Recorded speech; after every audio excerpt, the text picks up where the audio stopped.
آپ کو خبر دیں گے کہ بعض چینلز نوجوان نسل کے ذہنوں میں کس طریقے سے اسلام کے بارے میں شکوک و شبہات پیدا کر رہے ہیں اور عمومی طور پر یہ کام بیرون ملک فنڈنگ سے کیا جا رہا ہے۔ آخرت میں صرف الفاظ ہی رہ گئے تو پھر لباس پہ قوانین کیوں؟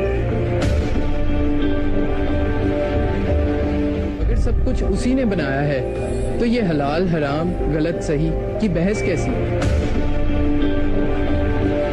بھاڑ میں کی عزت وزت، میں کسی بھی بندے کے لیے گھر میں بیٹھنے کو تیار نہیں ہو جی۔ جیو نے MKRF کے نام پر فنڈ مانگے اور فروخت کے لیے پیش کیا مذہب۔ MKRF کے ڈاکومنٹ میں لکھا گیا، ہم اپنے مذہبی پروگراموں کو کریں گے آپ کے لیے استعمال۔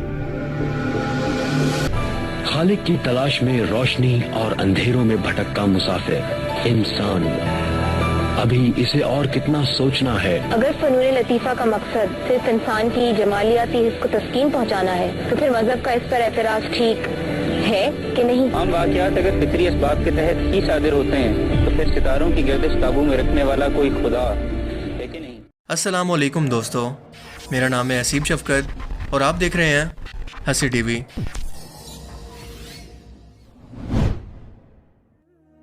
جیو ٹی وی پر ہنسنا منع کے نام سے ایک انتہائی ولگر پروگرام نشر کیا جاتا ہے، جس کے اندر ہوف تابش ہاشمی کئی بار انتہائی نامناسب اور ڈبل میننگ الفاظ کا استعمال کرتے ہیں، اور یقیناً سوشل میڈیا پر آپ کی نظروں سے بھی اس طرح کے کلپس کبھی نہ کبھی گزرے ہوں گے۔ آج کا دور 5th جنریشن وار کا دور ہے، یعنی کسی بھی ملک کو تباہ کرنے کے لیے آپ کو کسی ٹینک، بندوق یا گولی کی ضرورت نہیں، بلکہ اس کی نوجوان نسل کو میڈیا کے ذریعے تباہ کر دینا اور یہ بھی پتہ نہ چلے کہ کس کے کہنے پر اور یہ کیسے کیا گیا۔ آج دنیا اس اسٹریٹجی کی طرف شفٹ ہو چکی ہے، مگر ہم لوگوں کے ذہن ابھی بھی اسے قبول کرنے کے لیے تیار نہیں ہیں، کیونکہ ہم لوگ ابھی بھی اسی روایتی جنگوں کو سامنے رکھ کر سوچتے ہیں۔ مگر حقیقت یہ ہے کہ جیسے جیسے انسان وقت کے ساتھ اپڈیٹ ہوتا جا رہا ہے تو اس کی جنگوں کا انداز بھی اپڈیٹ ہو گیا ہے، اور اب یہ جنگیں بنا ہتھیار کے صرف میڈیا وار سے جیتی جا رہی ہیں۔ ہمارے ملک میں بھی ضمیر فروشوں اور غداروں کی کمی نہیں ہے، جو کہ دن رات اپنی ہی نوجوان نسل کے اندر لادینیت کا زہر گھول کر ان کی دنیا اور آخرت دونوں برباد کرنا چاہتے ہیں، صرف ڈالرز کی خاطر۔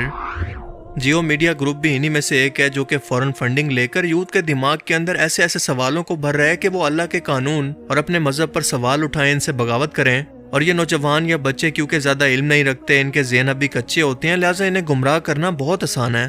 اور یہ چیز آپ کو مسلسل ان کے ڈرامہ سے لے کر فلمز اور حالیہ شروع ہونے والی ایک ڈاکومنٹری سے بھی ہو جائے گا، جس کے اندر ہر کچھ دیر کے بعد ایک شخص اللہ کے قانون کو چیلنج کر کے ایسا سوال کرتا ہے جو کہ انسانی ذہنوں کو سوچ میں ڈال دے کہ اسے اللہ اور اسلام سے دور کر دے، اس کی زندگی کے مقصد، اس کے مذہب اور اللہ کے قوانین پر بھی سوال اٹھا کر ان کو لادینیت کی طرف مائل کریں، اور یہ اتنا کنفیوز ہو جائیں کہ سمجھ ہی نہ پائیں کہ سچ کیا ہے اور جھوٹ کیا۔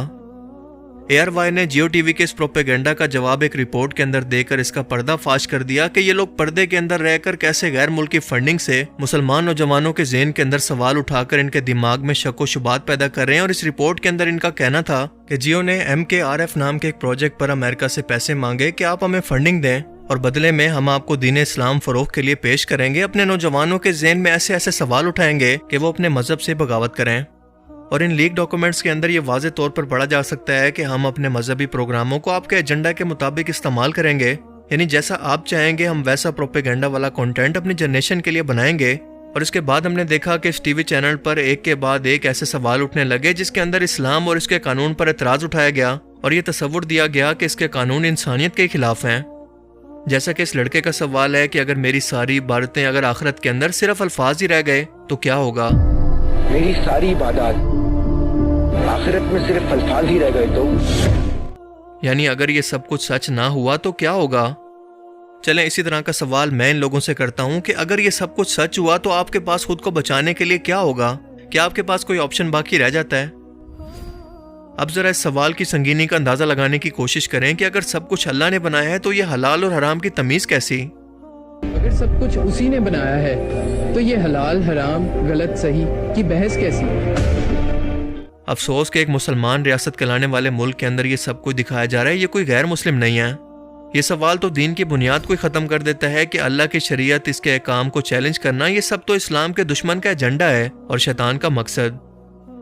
اس کے بعد سوال کہ اگر عورتوں کو اسلام حقوق دیتا ہے تو اس کے لباس پر قانون کیوں؟ جب اسلام خواتین کو حقوق دیتا ہے تو پھر لباس پہ قوانین کیوں؟ چلیں اس کا جواب خود قرآن پاک سے لینے کی کوشش کرتے ہیں، جس کے اندر اللہ پاک فرماتا ہے کہ اے نبی اپنی بیویوں، اپنی بیٹیوں اور مسلمان کی عورتوں سے کہہ دو کہ وہ گھر سے نکلتے وقت اپنی چادر کا کچھ حصہ اپنے منہ پر لٹکا لیں، یہ اس کے لیے کہ بہت قریب ہے کہ ان کو پہچان لیا جائے کہ یہ آزاد عورتیں ہیں، ان کو تکلیف نہ دی جائے، اور اللہ بہت بخشنے والا بہت مہربان ہے۔ سورہ الاحزاب آیت 59۔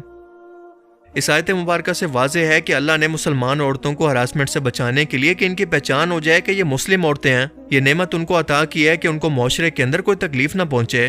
اور آپ جانتے ہیں کہ حفاظت اور فکر تو اسی چیز کی ہوتی ہے جو کہ قیمتی ہوتی ہے، اسی لیے قیمتی چیز آپ کو پردوں کے اندر اور چھپی ہوئی نظر آتی ہے، جبکہ کوڑا کرکٹ آپ کو ہر جگہ سر عام دیکھنے کو ملتا ہے کیونکہ اس کی کوئی ویلیو نہیں، وہ قیمتی نہیں ہے۔ خالق کی تلاش میں روشنی اور اندھیروں میں بھٹکتا مسافر انسان، ابھی اسے اور کتنا سوچنا ہے۔ خالق کی تلاش میں آندھیوں اور روشنی کے اندر بھٹکتا مسافر انسان، ابھی اسے اور کتنا سوچنا ہے۔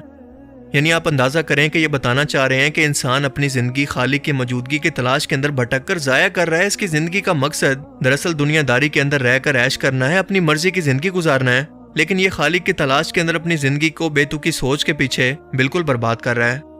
یعنی بالکل وہی سوچ جو کہ شیطان انسان کو وسوسوں میں ڈالنے کے لیے، گمراہ کرنے کے لیے استعمال کرتا ہے۔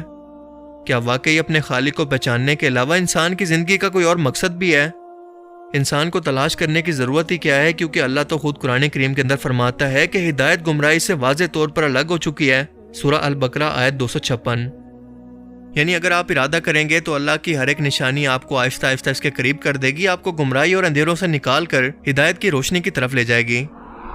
انسان تو دراصل زمانہ جاہلیت کے اندر اندھیروں کے اندر بھٹک رہا تھا جب اسلام نہیں آیا تھا، لیکن جب اللہ نے اپنا پیغمبر محمد رسول اللہ صلی اللہ علیہ وآلہ وسلم اور قرآن کو نازل کیا تو بتایا کہ ہدایت اور گمراہی واضح طور پر الگ کیے جا چکے ہیں۔ اس کے بعد سورہ المائدہ میں فرمایا کہ آج میں نے تمہارے لیے تمہارے دین کو مکمل کر دیا اور تم پر اپنی نعمت کو پورا کر دیا اور تمہارے لیے اسلام کو بطور دین پسند کر لیا۔ تو سوال یہ ہے کہ کیا یہ لوگ دوبارہ سے انسانوں کو اس گمراہی اور جہالت میں واپس لے جانا چاہتے ہیں؟ اگر فنون لطیفہ کا مقصد صرف انسان کی جمالیاتی حس کو تسکین پہنچانا ہے تو پھر مذہب کا اس پر اعتراض ٹھیک ہے کہ نہیں؟ اب یہ لڑکی اعتراض کرتی ہے کہ اگر آرٹس کا مقصد انسان کی نظروں کو خوبصورت لگنے والی یا اٹریکٹ کرنے والی چیزوں کو دکھانا ہے تو مذہب کا اس پر اعتراض کیوں؟ یعنی ہم لوگ آرٹس کے نام پر جو مرضی بے حیائی کریں، کپڑے اتار کر معاشرے کے اندر گھومنا شروع کریں، لیکن اسلام کون ہوتا ہے ہمیں روکنے والا؟ یہ مذہب کے قانون درمیان میں کہاں سے آ گئے؟ لیکن اللہ پاک اس کا جواب قرآن کریم کے اندر کیا دیتا ہے، ذرا سنیں۔ بے شک جو لوگ یہ چاہتے ہیں کہ ایمان والوں کے اندر بے حیائی کی بات پھیلے تو ان لوگوں کے لیے دنیا اور آخرت کے اندر دردناک عذاب ہے، اور اللہ جانتا ہے لیکن تم نہیں جانتے۔ اللہ جانتا ہے کہ اس بے حیائی کو روکے بغیر انسانیت اپنے خالق کے حکم پر نہیں چل سکتی، یہ اتنا بڑا جرم ہے، اور یہ لسٹ یہاں پر ختم نہیں ہوتی، مزید سنتے جائیں۔ عام واقعات اگر فطری اسباب کے تحت ہی صادر ہوتے ہیں تو پھر ستاروں کی گردش قابو میں رکھنے والا کوئی خدا ہے کہ نہیں؟ اگر تمام حالات قدرتی طور پر پیدا ہو رہے ہیں تو ستاروں کی گردش کو قابو کرنے والا کوئی خدا ہے کہ نہیں؟ یعنی یہ سب کچھ قدرتی طور پر ہو رہا ہے، اس کے اندر خدا کی ذات کا کوئی عمل دخل نہیں۔ پھر سے لادینیت اور ایتھیسزم کو بڑھاوا دینے والے ان سوالوں کو اٹھانے کا مقصد کیا ہے، آپ خود سوچیں۔ اور سب سے بڑی بات کہ ان سوالوں کو اٹھا کر اور بار بار دکھا کر یہ پیش کیا جا رہا ہے کہ ہم تو ان سوالوں کا جواب دینا چاہتے ہیں، حالانکہ یہ جواب نہیں دے رہے بلکہ سوالوں کو اتنی بار ہائی لائٹ کر رہے ہیں کہ جو بھی شخص اسے سنے اس کے ذہن میں یہ سوال بیٹھ جائیں۔ ایک مسلمان عورت کیا ایسی ہوتی ہے؟ اس ہوسٹ کے لباس اور اس کے الفاظ سے اندازہ لگانے کی کوشش کریں، اور یہ بھی کہ ان سب باتوں کا مقصد کیا ہے۔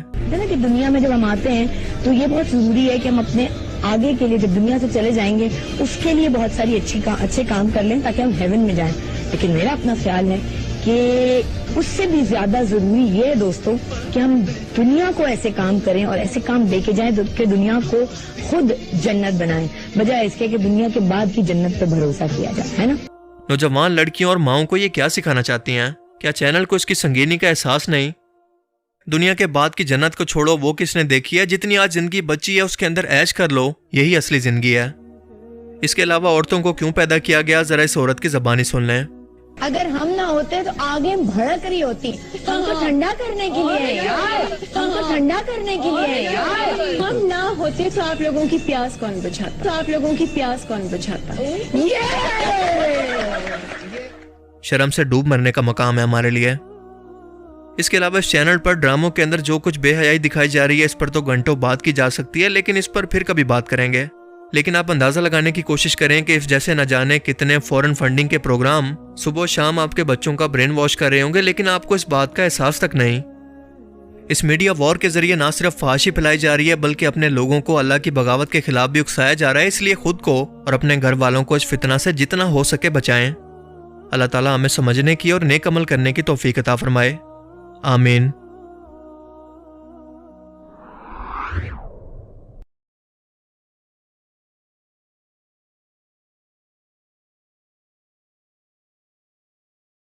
یہاں پر آپ کو خبر دیں گے کہ بعض چینلز